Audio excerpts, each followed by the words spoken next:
नमस्कार आदाब दोस्तों मोदी राज में देश की 130 करोड़ जनता को एक और बड़ा झटका लगा है।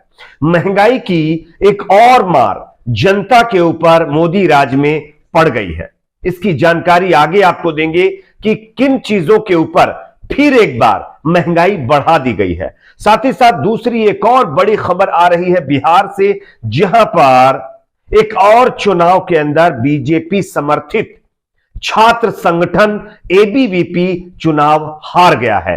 तीसरी बड़ी खबर यहां पर सामने आ रही है दोस्तों, खतौली उपचुनाव को लेकर के। खतौली के अंदर उपचुनाव हो रहा है और इस उपचुनाव से पहले बीजेपी के नेता एमएलए विक्रम सिंह सैनी की सजा को लेकर के कोर्ट ने बड़ा फैसला सुना दिया है।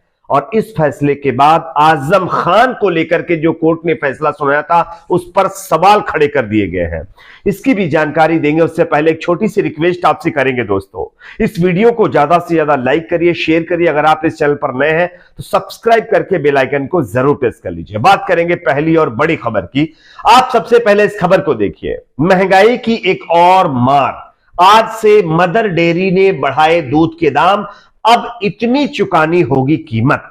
मोदी सरकार जब से सत्ता में आई है दिन ब दिन हर चीज के दाम बढ़ते जा रहे हैं, लेकिन जब बीजेपी के नेताओं से इसके बारे में सवाल किया जाता है तो बीजेपी के नेता कहते हैं कि पूरी दुनिया में आप देख रहे हैं ना कोरोना के बाद किस तरह से स्थिति है। हर तरफ जो है महंगाई बढ़ रही है, हर तरफ जो है इकोनॉमी का हाल क्या है देख लीजिए आप। उसके बावजूद भी हमने तो इकोनॉमी, महंगाई और अभी जो है इसको कंट्रोल में रखा हुआ है। ये मतलब जो है बीजेपी के नेताओं का दावा है। लेकिन जब इनकी सरकार 2014 में नहीं थी तब ये क्या कहते थे ये भी आगे आपको बताएंगे। उससे पहले आप देखिए, दूध की महंगाई थमने का नाम नहीं ले रही है। मदर डेयरी ने दूध की कीमतें बढ़ा दी है। मदर डेयरी ने फुल क्रीम दूध की कीमत में 1 रुपए प्रति लीटर बढ़ोतरी का ऐलान किया है। साथ ही साथ टोकन वाले दूध पर 2 रुपए प्रति लीटर की बढ़ोतरी कर दी है। और ये जो नई कीमत है ये जो है आज से लागू कर दी गई है। अब आप बताइए, अच्छे दिन लाने की बात कही जा रही थी। कहा जा रहा था कि हमारी सत्ता आने के बाद लोगों को, जनता को 130 करोड़ से ज्यादा जनता को अच्छे दिन देखने को मिलेंगे। महंगाई से छुटकारा मिलेगा, इकोनॉमी को दुरुस्त बनाएंगे, डॉलर के मुकाबले रुपए को मजबूत करेंगे, सीमाओं को सुरक्षित करेंगे। लेकिन आप देख रहे होंगे कि आज जितनी चीजों का मैंने जिक्र किया है सभी मामलों में किस तरह की सिचुएशन पैदा हो गई है। महंगाई बढ़ रही है, बेरोजगारी बढ़ रही है, भ्रष्टाचार बढ़ रहा है।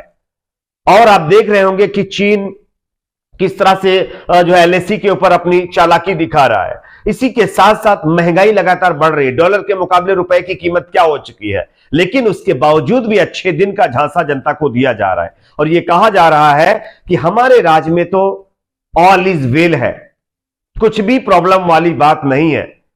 हां, अगर बीजेपी नेताओं से इस पर सवाल किया जाता है तो वो पूरी दुनिया की मिसाल देते हैं। क्या 2014 से पहले जब ये सत्ता में नहीं थे तब महंगाई बढ़ती थी या घटती थी, जो भी होता था, तब ये क्या वर्ल्ड का मिसाल देने के लिए आते थे?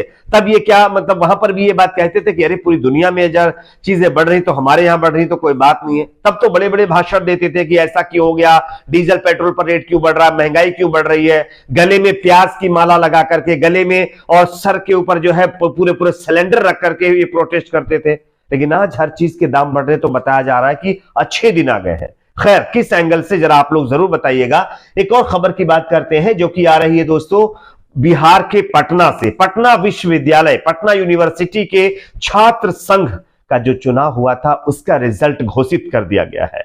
और रिजल्ट के आंकड़ों के मुताबिक बीजेपी समर्थित छात्र संगठन एबीवीपी इस चुनाव को हार गया है। एबीवीपी के खाते में मात्र 1 सीट गई है। मैं इसकी तस्वीर भी आप लोगों को दिखा रहा हूं, आप देख सकते हैं। ये खबर भी आप देख सकते हैं। इसमें न्यूज 24 ने ट्वीट करते हुए लिखा है कि पटना विश्वविद्यालय छात्र संघ चुनाव के नतीजे हुए घोषित। छात्र जेडीयू दल ने अध्यक्ष पद समेत 4 सीटों पर कब्जा किया है।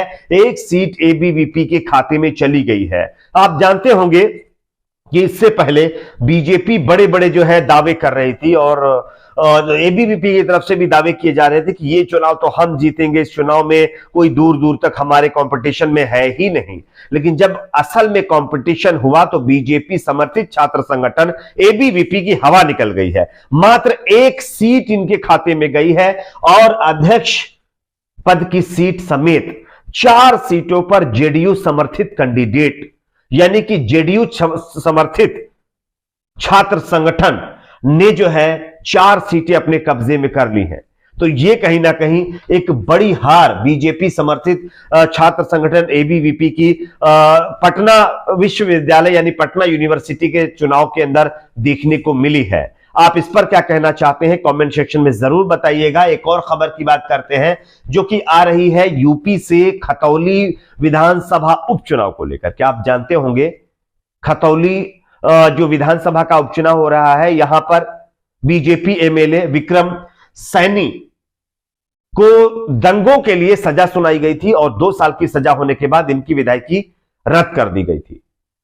लेकिन दोस्तों कोर्ट का एक बड़ा फैसला विक्रम सैनी को लेकर के सामने आया है और इस फैसले के बाद आजम खान को जिस तरह से वोट का अधिकार छीन लिया गया, विधायकी रद्द कर दी गई और उनको अभी तक 3 साल की जो सजा थी उसको वो मतलब जो है एक तरह से इस मामले को रफा दफा करने के लिए हाईकोर्ट का उन्होंने दरवाजा खटखटाया था, लेकिन कोर्ट ने उनकी याचिका खारिज कर दी है। लेकिन विक्रम सैनी को इस मामले में जो सजा सुनाई गई थी उसमें कोर्ट ने रोक लगा दी है। आप इस खबर को देखिए, यह भी न्यूज 24 ने छापा और लिखा है कि यूपी खतौली उपचुनाव से जुड़ी अहम खबर, बीजेपी एमएलए विक्रम सैनी की सजा पर कोर्ट ने लगाई रोक। दंगों के लिए उन्हें 2 साल की सजा हुई थी, जिसके बाद खतौली विधानसभा सीट से उनकी सदस्यता चली गई थी। खतौली की इस सीट पर 5 दिसंबर को उपचुनाव होने वाला है।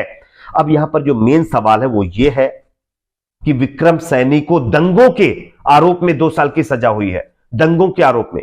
और आजम खान को 2019 के अंदर चुनाव प्रचार के दौरान उन्होंने एक स्पीच दी थी, एक बयान दिया था जिसको हेट स्पीच में शुमार करते हुए जो है उनके ऊपर आरोप लगाया गया था और इसी के चलते विधायकी छीनने के साथ साथ दोस्तों आजम खान की जो है वोट देने का जो अधिकार होता है वो भी छीन लिया गया था।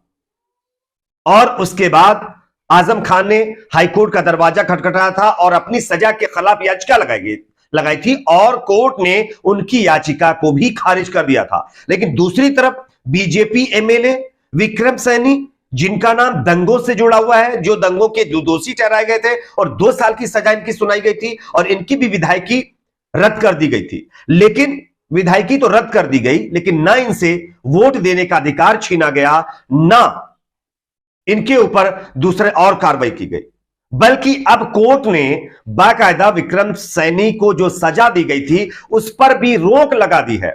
यह आश्चर्यचकित करने वाली बात है। यानी एक तरफ आजम खान जिन्होंने एक बयान दे दिया था 2019 में, उसको हेट स्पीच में शामिल करके 3 साल की सजा, और एक बीजेपी का एमएलए जिन्होंने दंगे में जिनका नाम आया है और वो आरोपी हैं, उनको 2 साल की सजा। और आजम खान की विधायकी भी गई और वोट देने का अधिकार भी गया, और विक्रम सिंह सैनी की सिर्फ विधायकी गई, वोट देने का अधिकार नहीं गया। और जो अभी तक जो है सजा दी गई थी उस पर भी कोर्ट ने रोक लगा दी है। तो एक बीजेपी का नेता है, एक समाजवादी पार्टी का नेता है। अब आप समझ सकते हैं ये जो है जस्टिस है। आप इस पर क्या सोचते हैं जरूर बताइए। वीडियो को ज्यादा से ज्यादा लाइक करिए, शेयर करिए, चैनल को सब्सक्राइब जरूर।